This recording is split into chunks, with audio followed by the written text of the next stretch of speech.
I'd like to call to order the special meeting on August 1st of the Sylvania Township Trustees. Call the roll. Mr. Hadiad? Here. Mr. Mahoney, absent. Mr. Genowine? Here. Simcoe, here. Please stand for the Pledge of Allegiance. I pledge allegiance to the flag of the United States of America and to the republic for which it stands, one nation, under God, indivisible, with liberty and justice for all.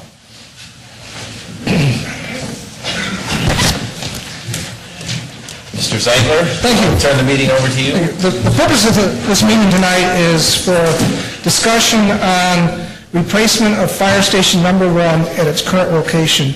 And that would be involved demolishing Station 1 as it is and building a new station in its place. We have Joe Vetter from the Vetter Design Group who will go over some preliminary drawings of what we envision that station would look like and the size of it. Chief will talk about the needs of how many bays and the equipment that will go there, number of personnel that will be there. And so, before we get started though, the first thing I got a little packet I want to pass out to you. In it is just some budget information, some letters from the city of Sylvania, some previous resos. And before we get started with the presentation, I just like to go over the budget a little bit. Originally, the township borrowed $8.5 million bond issue to construct 3 fire stations, buy equipment, and renovate a 4th station. We've done everything except construct the last fire station. So out of the original $8.5 million bond issue, we have spent $6,566,000. We have a balance of the bond issue of about $1.93 million. That's available for construction of the station. Plus, in the general fund, we have appropriated $200,000 for land purchase. If we build on the current station site, we will not have to purchase land for a station, which we had planned on. So that money will become available for the fire station, which gives us a total budget for fire station number 1 of $2,133,000. And with that, I'd like to turn it over to either the chief you want to start, or Joe, however you want to do it.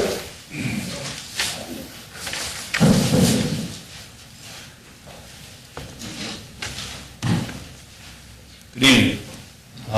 Some of the challenges that we had with the location and for future growth within the department was I wanted to have at least 3 bays on the new number 1's fire station and have accommodations for at least 10 firefighters.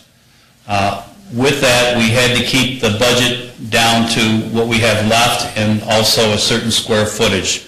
I believe it comes out at 8,990 square feet, let's say.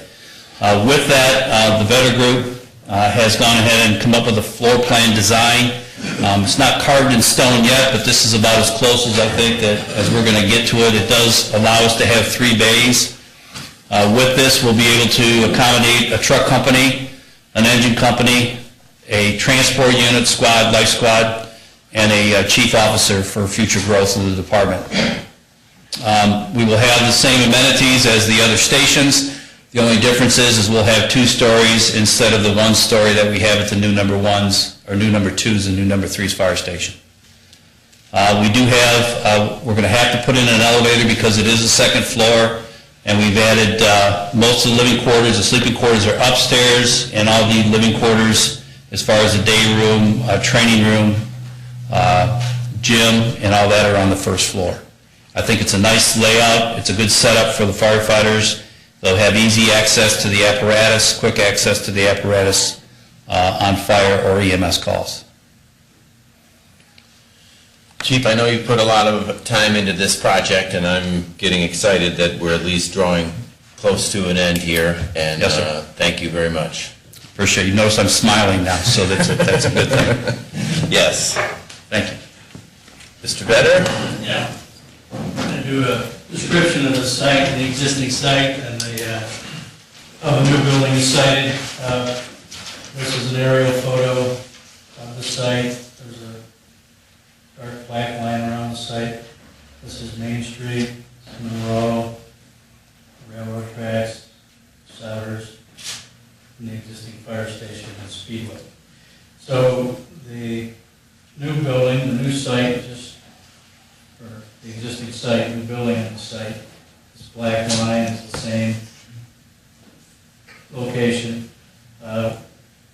We're locating the building more towards the east end of the site, and the bays will be towards the east end of the site, which gets where the existing street is closer to the elevation of the grade nearby, although the main floor of the building will be higher than the existing main floor for an easier approach and departure from the truck bays.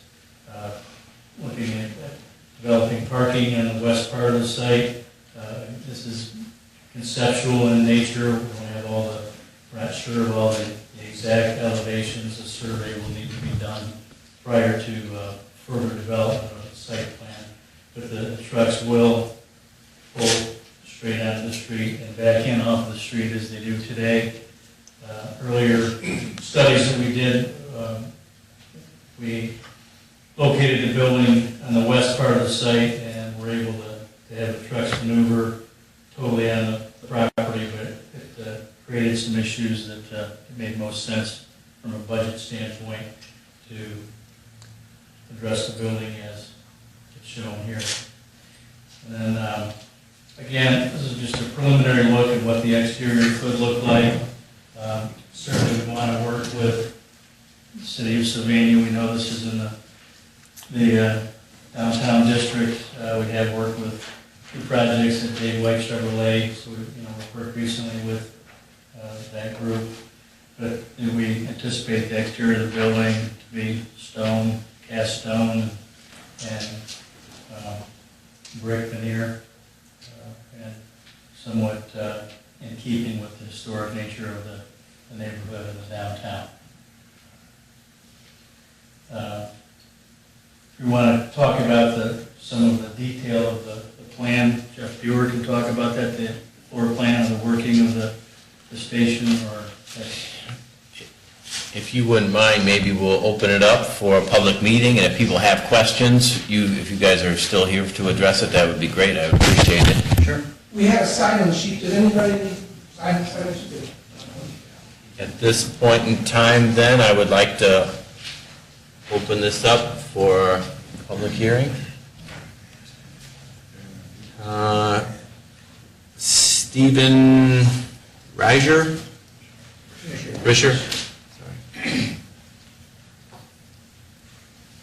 That's where it's going to be. Excuse me, could you If you could come up and state your name and address.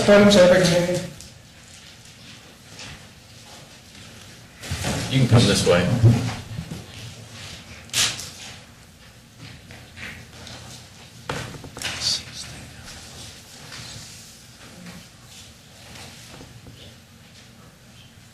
My name's Stephen Risher. I live at 6044 North Main in Sylvania. I was on the Sylvania Township Fire Department for 29 and a half years. My main concern through this whole issue, you've heard me before, was that it remained east of the tracks and in the downtown area, and you've done that. So Thanks, Steve. you're satisfying a lot of people. In this uptown where I live, the merchants, I think, and the community in general.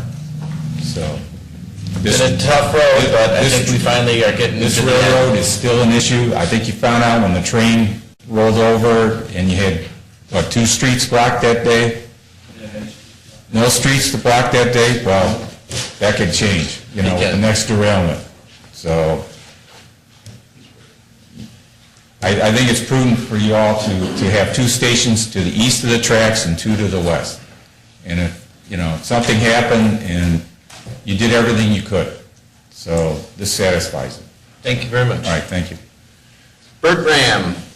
I would like to pass on the same feelings as Mr. Richard. Thank you. Mr. Hayes. All right. Mr.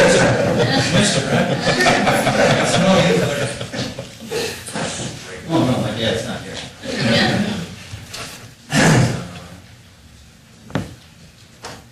Good evening. Hayes, 7040 Whitetail Court. Just a couple quick questions. Mr. Vetter is a fine architect. We should have hired him in the beginning. We got that out-of-town guy. What happened to him? We paid him the full amount of the contract that was supposed to replace the 3 stations and remodel 4. We're out of money. Our contract's expired. Okay, and how much did that cost us? Over $1 million, but we won't go into all the details. You can get that public record. Well, Well, wait. Wait, let's clarify we this. only paid them for the stations they worked on. We did not. How much did we pay him in total? I don't We're know. going to get into details, okay? The amount we paid them for station number 1 was about $4,000, and that was for a preliminary design when we first hired them. We paid them as they completed each station, and since they're not going to be working on station number 1, we're not going to pay them. And I think we owed them, if they would have done one, it was around $700 and some thousand, but we didn't. But how much have we paid him total out of our pocket so far? For stations 2 and 3, as you I guess you ask the questions, I will get the answer. Okay, good. I need you to do that. I need you to Agreement find was out done by how the much. previous board. I'd like to clarify that as well. What's that? That agreement was made with the previous board. We inherited that when we came. Totally understand That's that. not the These point. questions are just They are. questions for the board. Yes, But yes. how much did it cost us over and above? We paid the money, we should have had the number 1 station built. I'm not talking at you, I'm talking with you. Okay, so that's money's Right. on to, the deficit, or take it off. All right. Anybody here from the city, I'm sure there are a bunch of A lot of them are here. Huh? A lot of them are here. Bill Sanford. Oh, good, I'm glad. Any city officials there, I'm hoping they'll Yep. speak. I don't know if they realize that they won't have the coverage that they have now. Is that true, chief? I don't understand the question. Well, are you gonna have a ladder truck there, or can you put a ladder truck there? The rendition right there, sir, is a ladder truck, an engine, and a squad like I. Okay, so you can get a ladder truck there? Oh, excuse me, I'm wrong. I'm just asking the question, I'm not picking on you, I'm just saying, because if they don't have a ladder truck, you got a lot of 2-story buildings. My point is this: how much does it cost me as a taxpayer? The difference between letting the architect go, hiring a new architect, which I have no problem with, Mr. Vetter, in what we have left. So you're telling me we're going to be within our original levied budget? Yes. I don't think so. So there you go. He thinks yes, I don't think we will. Well, based on the facts, Mr. Haddad, There's no it shows... facts, it's preliminary guesstimates. Okay, well, and what are your guesstimates based on? My guesstimate's based on being in construction for years. Okay, well... And I have we're a not building- contractor's license, do you? Okay. Okay, thank you. All right. That's my question. How much more is it going to cost us? Is it going to cost us 10% overage above the original budget, 20%? I think the taxpayers need to know that. If it's going to go up there, we've had a lot of rhetoric about this, we've had a lot of time to figure it out. I'm not picking on you guys at all, I'm just asking the question, because you have the numbers, you have the numbers, and I just want to know, is this thing going to be a debacle and cost us $600,000 when they're all said and done, over and above what it should have been? That's my major concern. Thank you very much, Al. No, Well, I'm saying that's my I- major Based on the professional's opinion, we are going to be well within our budget. And at this point in time, I think it's foolish to second guess that. I mean, unless we have concrete evidence that's going to dispute that. But right now, we are well within our budget of $2.1 million. Okay, Mr. Genowine, I'm just asking the question. Yeah, and I'm just, again, I mean, we you- all been down the road and things happen and stuff, but at this time, I understand that. everything I've worked with here is indicating that we're going to come in about, $200,000 below our budget. And so we do have a little wiggle room there, and that always gets tighter the closer you get to the Totally end of the understand project. construction. But, we're going to do everything we can to hold this to within the budget.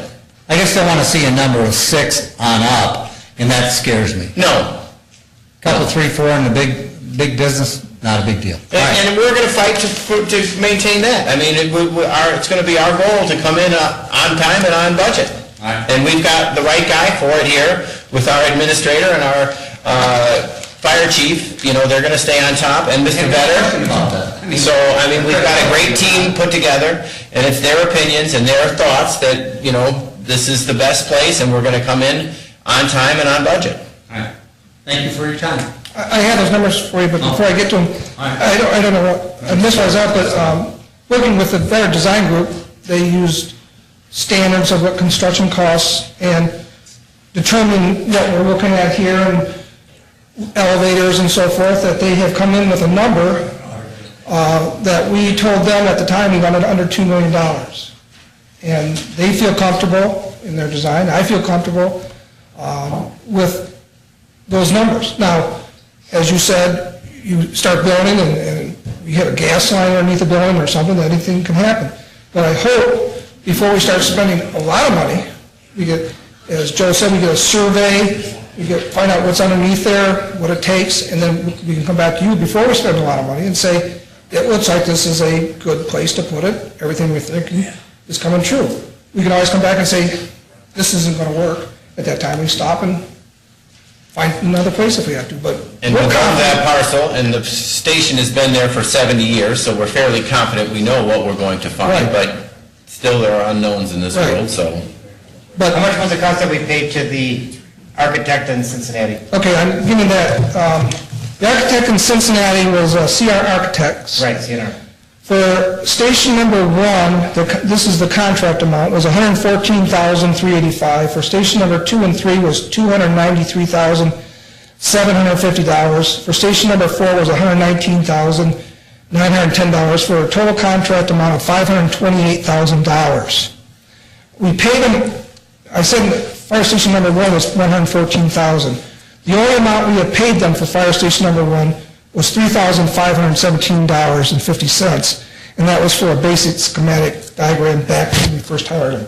So, How much did we pay them in total? What are the total numbers that we paid them? 520... No, that's what the paper says we were paying them. No, We paid the them contract, which we... Now, Also this paying is... for overages and travel time and everything else. I remember those contracts. Well, that was, not including reimbursables, because that's not part of the contract. The It's still, we contract- paid them. How much did we pay them? Reimbursables were not to exceed $5,000. There was also a change order for $10,000 for a geothermal heating system for station number 2, which was an amount of $3,000. So the reimbursables were not more than $5,000. The geothermal heating system was $3,000, and our basic contract with them was $524,000. When I thought I saw the budget, we paid them over $600,000-$700,000 minimum. No. That's what I thought we paid them. You probably got that from your cost estimates. No, I got that from Beck. Well, I can't... Penny Levine? say what he-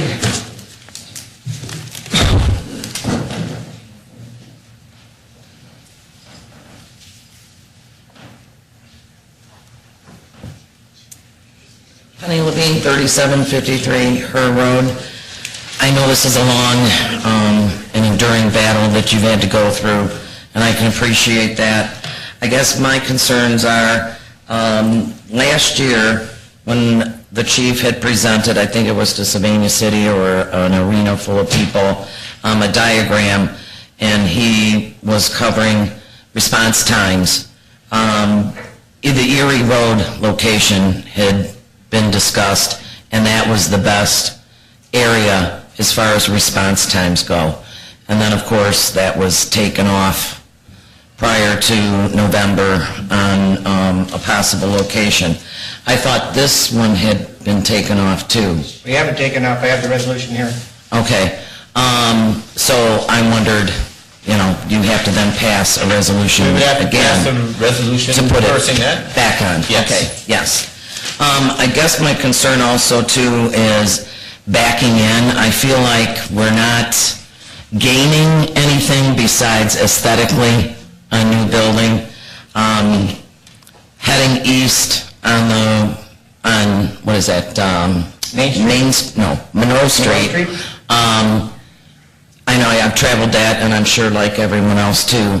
It's very iffy as far as coming in and out of not only the station if you're a car, a vehicle, not a fire engine, but because of how it's located, the dip where the parking lot is at, and it's, believe me, a very small parking lot. Also, you can't see what's coming at you from the west. You have a hard time seeing up and over the railroad tracks if you're sitting there trying to get out. So I don't think you're gaining anything as far as that goes.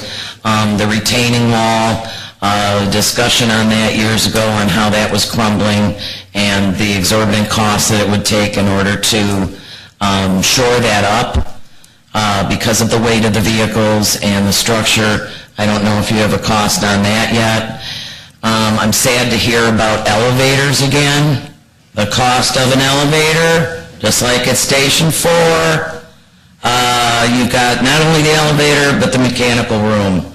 And Station 4's ran how much for that elevator?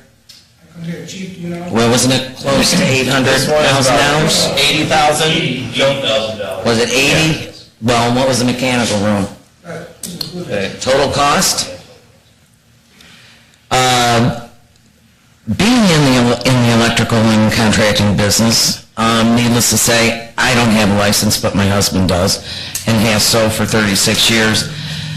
Costs have increased, so I find it amazing that you're keeping the cost pretty much either the same or just below what had been discussed 3 years ago. So I'd like those contacts. Needless to say, where you're getting those prices, but my concerns are time. I understand about the vendors, you know, the businesses there in downtown, but they close also, you know, at the end of the day. So who you need to really, I guess, worry about on any kind of action or emergency that would take place are 99% of the time the residents and anyone visiting our community.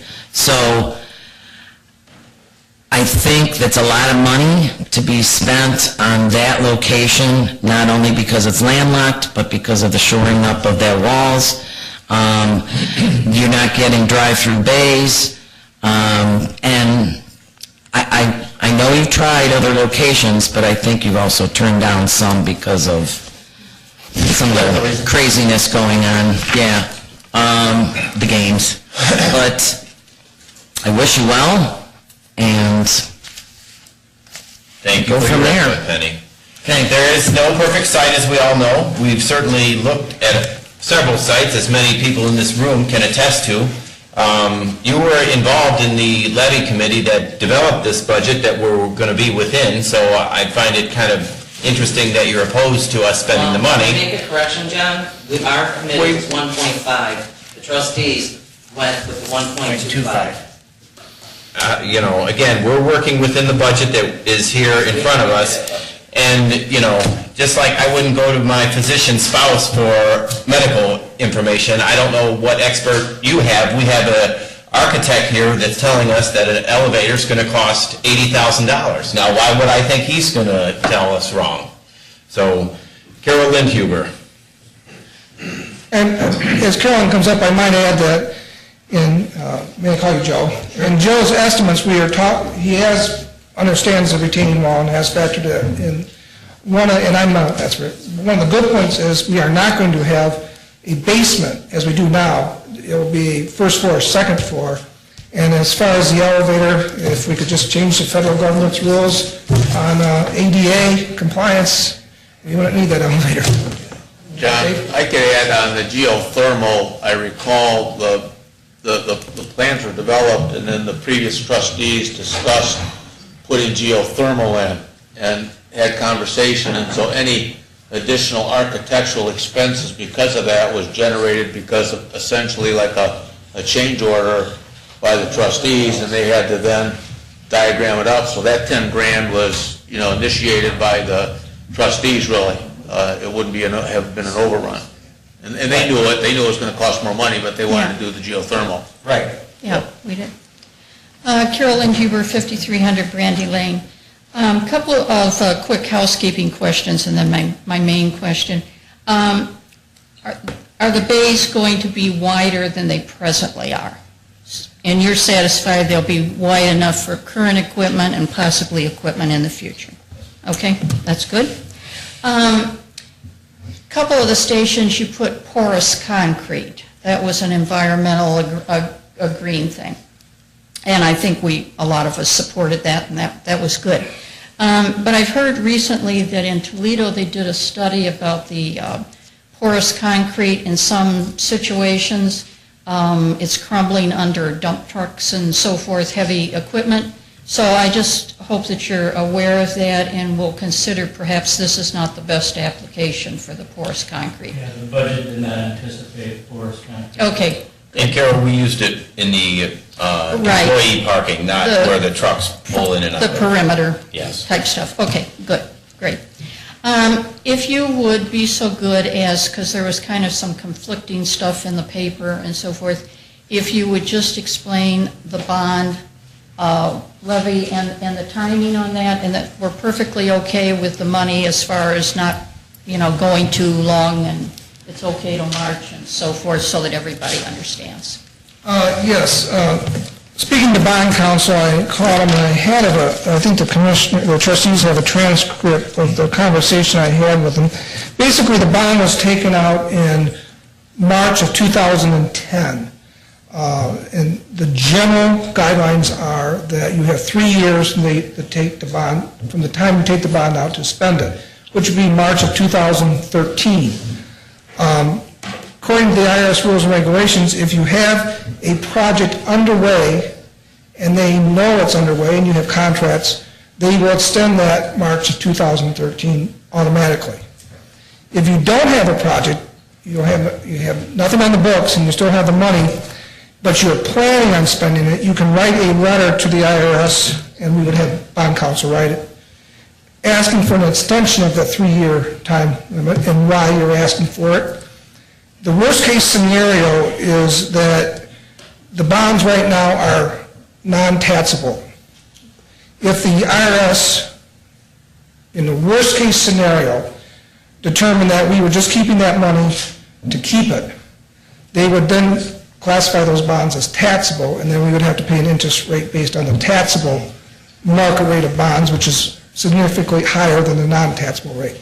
But that, once again, is only if we have nothing in place by March and we have not started any project. So my hope is that whatever's decided, that we will have contracts in place, we would have an architect on board, we'd have to do environmental and so forth, and we'd be spending the money, and probably January, February, we would have contracts in place for the construction, so those would be in place before March. Once again, we would have an automatic extension from the IRS on those bonds. So, if there's any other... You guys will be watching that real close. Of course. Absolutely. And I'm not tooting my horn, but I've been in this for 30 years. I started with the Fifth Third Field. Actually, I started with the Convention Center, Fifth Third Field, and the arena. I'm semi-familiar, I'm not an expert, I'm semi-familiar with IRS rules, regulations, bonds, taxable, non-taxable, and that. So, to answer your question, I will keep on it. Great. And I've got to call in the bond counsel, so you know perfectly that I will get a definite answer within a week. I think we just had a definite answer, but No, Mr. Sanford, myself. we have a letter here from the city of Sylvania supporting this location. If you wouldn't mind just going on the record of saying that, I would certainly appreciate it. And we've tried to work quite closely with the city. We've got a councilman here, Mike Brown, and Sandy Hussman is here as well. I think they're kind of excited that we're heading in this direction and we can put this behind us, but I appreciate everyone's efforts again.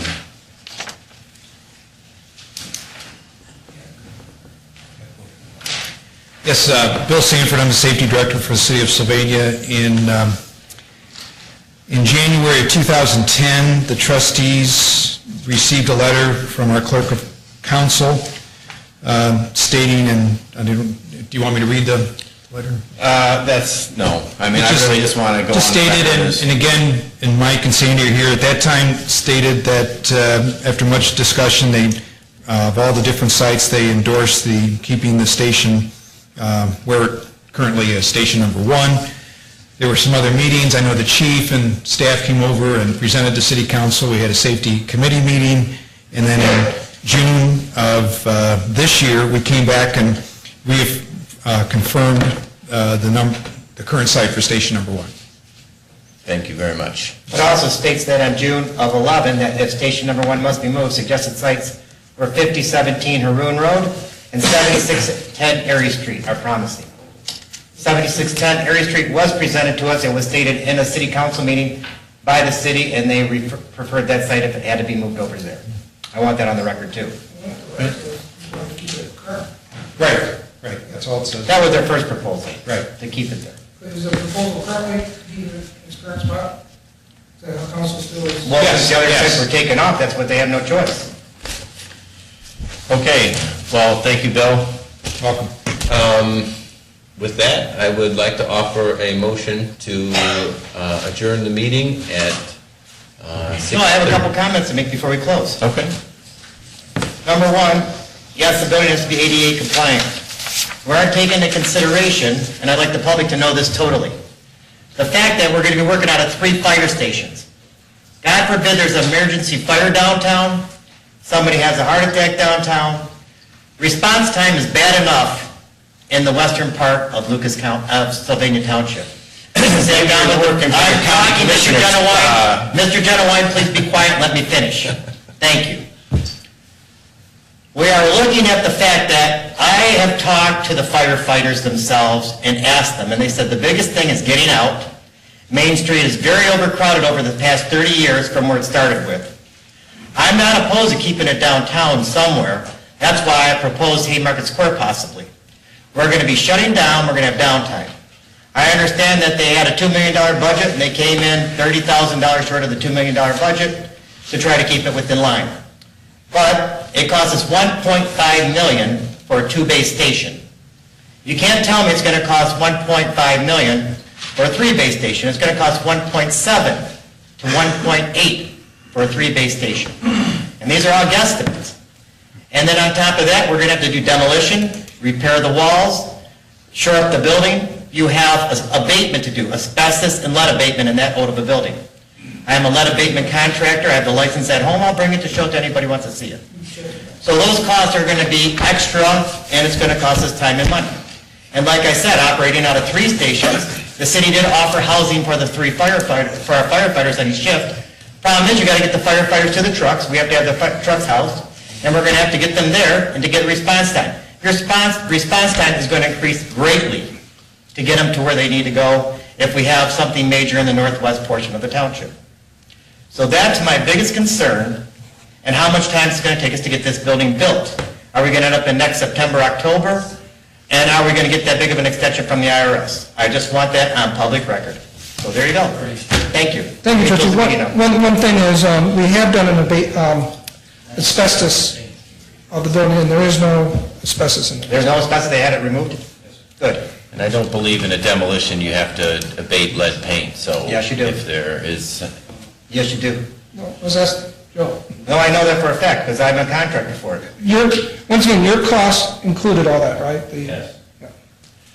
And I would like to say, I didn't sit down with many of the firefighters, but I sat down with the chief, and we discussed 3 or 4 different plans that he has, that he's going to continue to work on to service the downtown area during the construction. So those issues are taken care of, being looked into, and we will, no matter what happens, there's going to be an impact to the fire department. But I expect the chief to have a very workable plan that's going to be best for our community. I'm not saying he won't, but I'm just saying also to set the record straight, Mr. Mahoney said that was a preferred site. His preferred number 1 site was 7610 Erie Street. It was taken off the record. These other last 2 choices, his second best site was keep it at the original site, which would be still a good response time. Thank you. Offer motion to close at 6:50. Good luck with your county commissioners run. I would like to offer a motion to close at 6:35. Offered it first, you could second it either way. Second. Go ahead, let's get it done. Calling the roll, Mr. Haddad? Yes. Mr. Genowine? Yes. Thank you. I'll go, Meeting.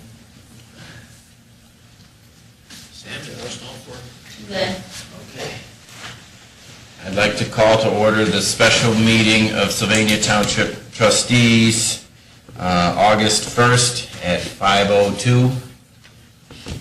Call the roll, Mr. Haddad? Here. Mr. Mahoney? He is absent.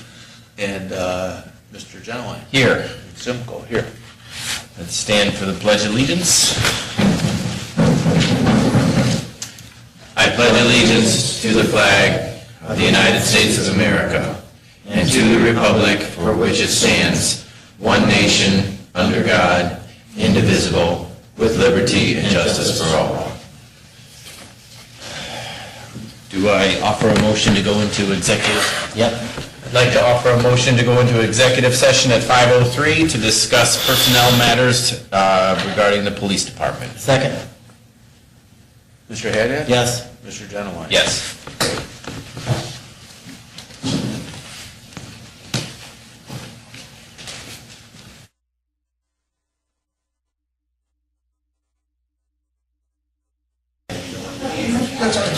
Chief, I don't think I've ever seen you move that fast.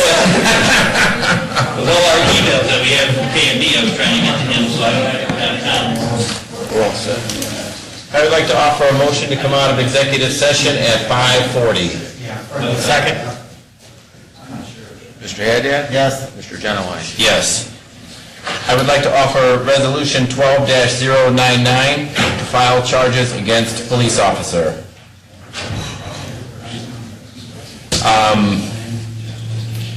On the date and time of incident, July 14th, 2012, 7:40 hours. On the above date and time, Officer Michael Borman was observed sleeping in his police cruiser on township property while on official duty. On Tuesday, July 17th, 2012, Officer Borman filed a written waiver waiving any right to have written charges filed immediately by the employer in accordance with Section 505.491 of the Ohio Revised Code. In accordance with Article 9 of the Collective Bargaining Agreement, Officer Borman was afforded a chief's hearing on Tuesday, July 31st, 2012. At a special meeting of the Board of Trustees on Wednesday, August 1st, 2012, Chief Robert Bromley presented the facts and his recommendations to the Board of Trustees in executive session. As a result of the incident, July 14th, 2012, at 0740 hours, Officer Michael Borman is found to be in violation of Sylvania Township's Department Rules and Regulations 1.39, sleeping on duty. This violation is defined as a third-level offense. We done? Did you? I have to second it now. You've offered the resolution? Yes, second. Kevin seconds it, okay. Calling the roll, Mr. Haddad? Yes. Mr. Genowine? Yes. Great. I would like to offer a motion to adjourn the meeting at 5:42. Second. Okay, Mr. Haddad? Yes. Mr. Genowine? Yes. Okay, we'll resume at 6 o'clock.